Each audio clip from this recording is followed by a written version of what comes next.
Good afternoon,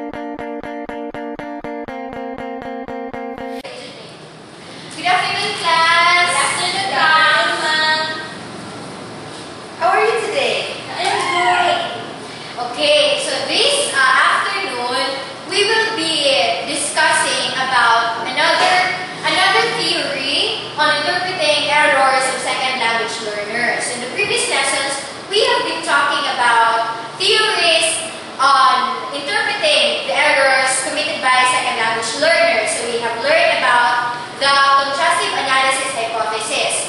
So this afternoon, we will talk about error analysis. Committing error is just normal for us human beings, right? Yes. Especially for second language learners. Those learners may commit error on pronunciation, on grammar, on sentence structure, and many other aspects of language. So before we proceed into the in-depth discussion and understanding of the error committed by second language learners, let us first watch a video of a Frenchman trying to speak in English properly and trying to pronounce English sentence. So here, let us watch the video. If I'm going to America, I'm going to have to learn to speak with a flawless American accent so as not to arouse suspicion. So find me the greatest accent coach in the world. I would like to buy a hamburger. I would like to buy a hamburger. I would like to buy a hamburger. I would like to buy a hamburger. No. Let's break it down.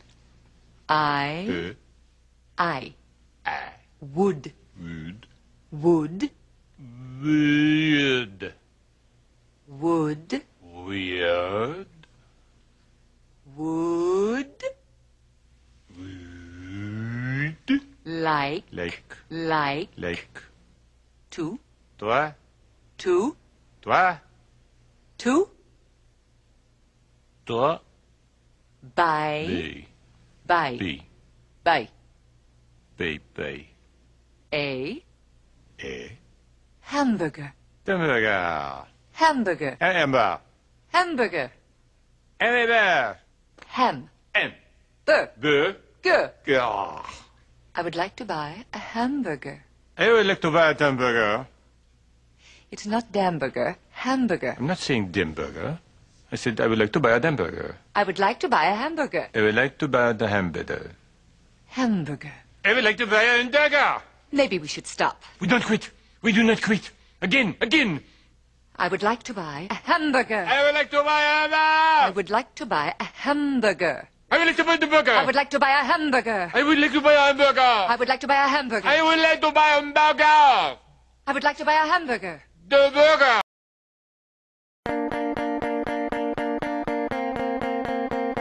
Okay, so now let us, before we really discuss the concept of error analysis and other aspects of this error analysis, let us first make sure that we understand what is an error and let us differentiate it from a mistake. Because I'm sure na you interpret error similar to mistake, right? Do you?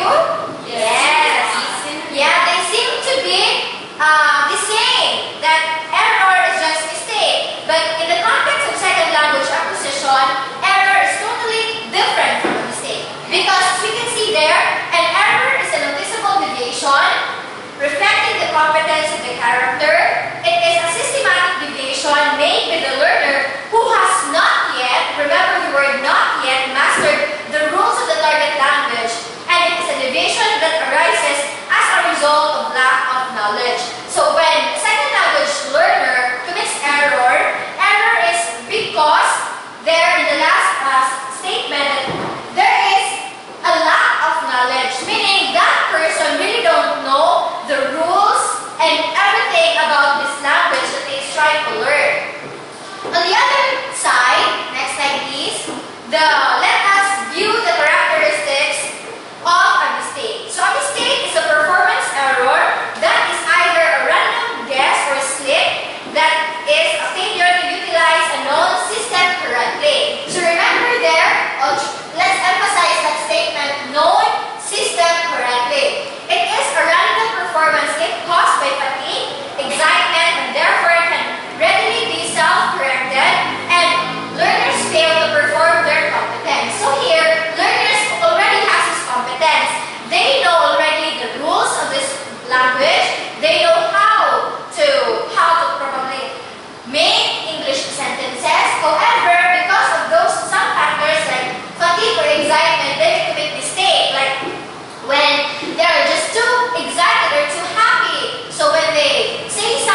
example for this is the use of plural forms for English non-count nouns. So an example here is the color of her hairs. So this error is committed because in the learner's primary language, which is Tagalog, for example, count and non-count nouns don't differ. So it's not really they didn't do it on purpose, but since at the back of their first language learned, they have learned that count and non-count nouns don't differ. So when they translate a sentence into English, or you use a sentence into English, there is a chance that they will be emphasizing this non-count nouns, which is seen in this example. So for the second example, omission of tense markers. In this case, it is in the past tense. So the example is, I give it to him yesterday. This is because verbs in the primary language, Tagalog for example, do not change from form to express tense. So if you listen to a Tagalog phrase, you can clearly see that they don't change their tenses in expressing past, future, or perfect tense. Oh, it's just that there is what we call suffixes in Tagalog. Let's say, for example, bumili ako ng tinapay. So the verb there is bumili. Bumili ako ng tinapay. So that signifies past tense. For present is bumibili ako ng tinapay. So there is just an addition of the suffix o, bumibili ako ng tinapay. And in the future, it will be bibili ako ng tinapay. So for a Filipino language speaker, that this past tense, there is no such rule na in English, usually for the regular verbs, we add ed to the verb to make it in the past tense form. Like I danced yesterday, and I am dancing today, or I will dance tomorrow. So to signify a past tense, there's an addition of the ed suffix. But for here, in this example, it's I give it to him yesterday, because the speaker, assuming that's a Filipino speaker, might probably assume na it's the same rule in the Filipino language. Na there's no change of the tense of the verb. That's why he's tempted to just use the same verb, I give, instead of I gave, to signify past tense. Yes, so for our next type of error, it is the intralingual errors, which is defined as the errors due to overgeneralization of rules or words and ignorance of rule restrictions.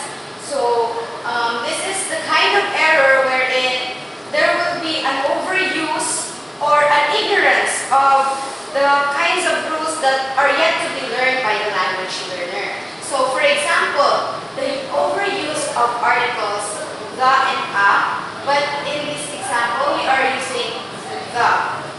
This food is popular in Japan. So the here is considered an error since it is committed because the article is used by the primary language, which this is in Tagalog, in places where it isn't used in English. So in English, we will not be using the Japan, but we will omit the word the in this sentences. So it will become, this food is popular in Japan. For our second example, the adding of ed to all the past tense of a verb. So an example here, I bought new clothes yesterday. So ignorance of rules restriction is being applied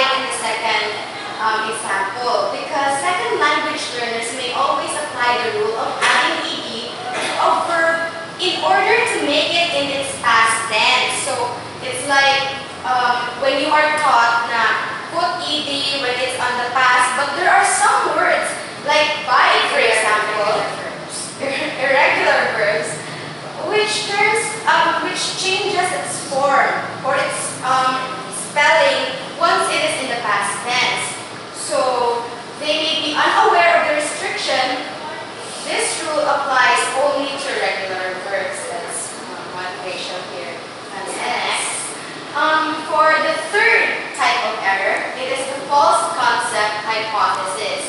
The learner here built hypotheses about the target language based on limited experiences. So, the use of language that the learner will be using will only be based on what she has or he had already used or encountered before, or just by a limited experience. So she or he cannot use those that are not yet common to him or her. So an example is the omission of pronoun one. An example is, I saw two nice cars and I like the small. So for an English speaker, it would be lacking to say, I like the small. So because this error is committed because the learner may have limited knowledge about adjectives. In the primary language, adjectives can be used in their own, whereas English often requires a noun or one after that kind of adjective. For the second example, the use of past continuous for reoccurring action in the past. So since maybe the learner has limited experience in using the past. So for the second example here is we have the use of past continuous for recurring action in the past. So, and the example is that when I was young, I was studying a lot. This error occurs because the learner may not have been aware that English uses the expression used to or the simple past in the past continuous form. So, the student has limited experience that she was not able to realize or experience the use of using used to. Thus, she changed the simple past and used studying was studying. When I was young, I was studying a lot. Instead of when I was young, I used to study a lot. So that's for the okay, so those are the different kinds of errors. Now let us proceed to the stages of error analysis. So now, after knowing the different kinds of errors, how many are there? There are three. There are three kinds. The interference of the first language. What was the second type of error? The intralingual errors, and the third is the false concept hypothesis. Okay, now let us proceed to the three stages of error analysis. So before we can say that this is an erroneous statement or there is something wrong in this statement, let us first define each. Okay, so there are three: recognition, description, and explanation.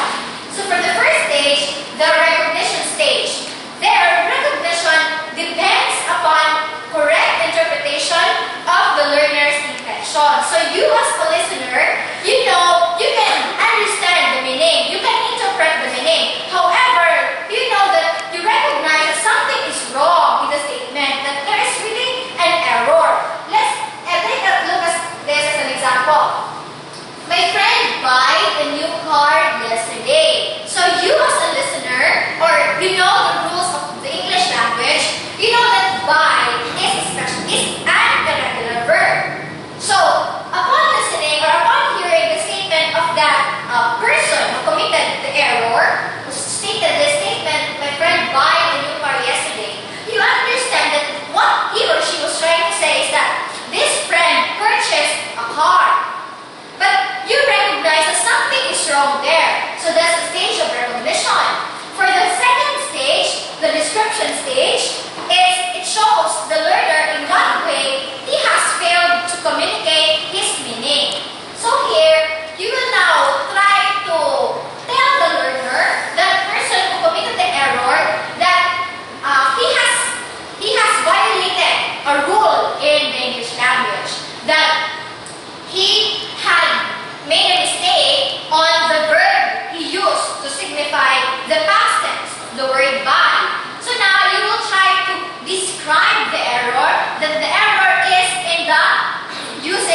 states the way in which the learner has deviated from the rules of the target language. It tells him what rules he has broken, substituted, or disregarded. In the case of that statement, my friend buying the new car yesterday, he has deviated, or he has broken the rule that when you use the regular form of the verb, you should not add ed to it. Rather, it will change its form to signify that it is now occurring in the past time. Like buy, the past tense for buy is bought. So that's the past tense for buy. It's bought. So now we will try to explain to that person who has committed the error that he or she has committed, or he or she has deviated from the rule that you should not add it to the regular verbs. Rather, you change its form. So that's the explanation. So those are the 3 stages of error analysis. So now, having heard about all these things, we now know the difference between error and mistake. We now know the different kinds of errors, the different stages of errors. Let's now try to understand its importance to us, language teachers, future English teachers. Let's try to understand how important is error analysis for identifying an error, correcting an error in the teaching of the language. Okay? So for the first implication to language teaching, it is the error can be now that. So the implication to language teaching, for the first implication, it is that error can now be used in order to help teachers evaluate the students' cognitive development. So as teachers, knowing the errors of second language learners will help us know if the students that we have are learning progressively and are able to cope up with the changes from their first language to the second.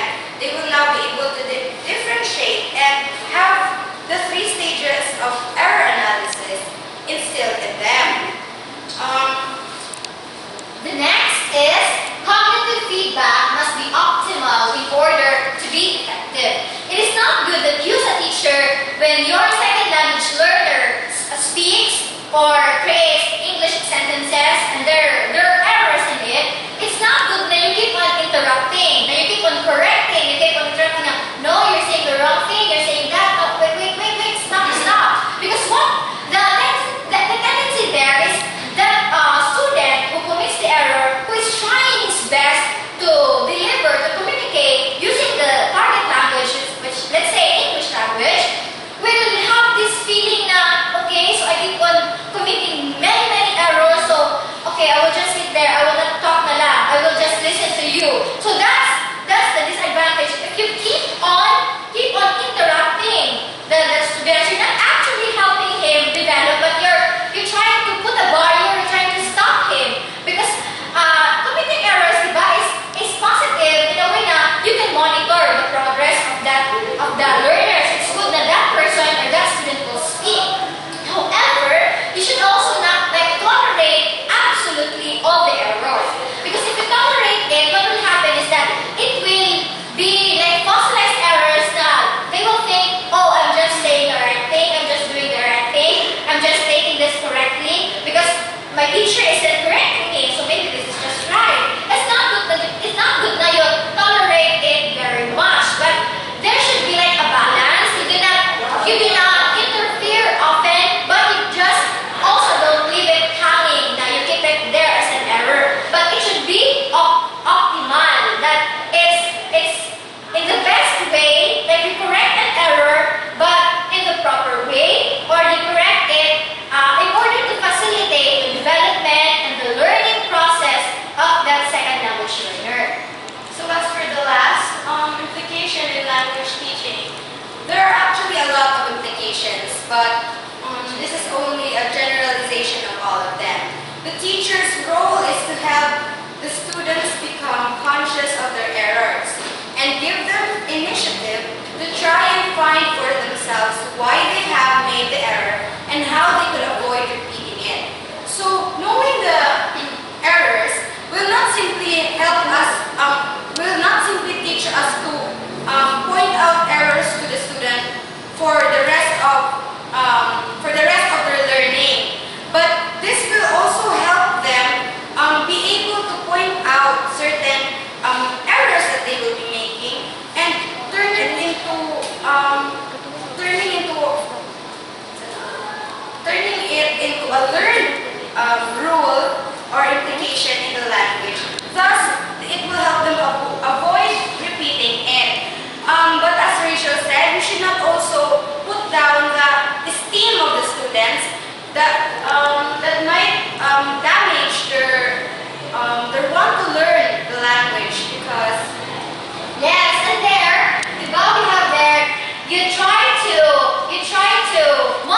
the language, English language, there's a great tendency that they omit the sound of H. It would just be, have you heard about Ari?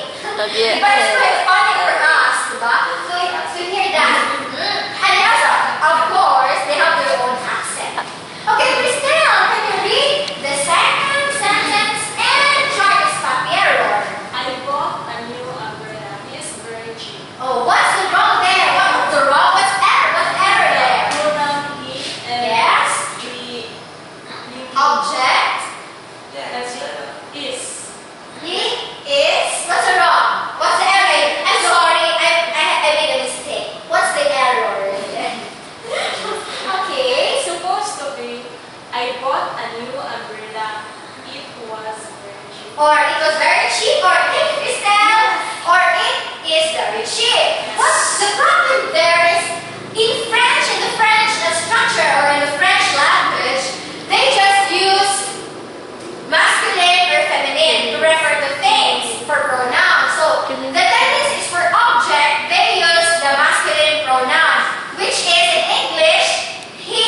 So they are not aware of the rule that it is for object. It is a pronoun for object, right? So it should be, I bought a new umbrella. It is very cheap. And the third one, Junan. How often do you hear? Oh, what's the error? Yes, it's the error. I think that's too How often see you her? How often you see her? How often you see her? There should be the Exchange you by C. auxiliary Verb.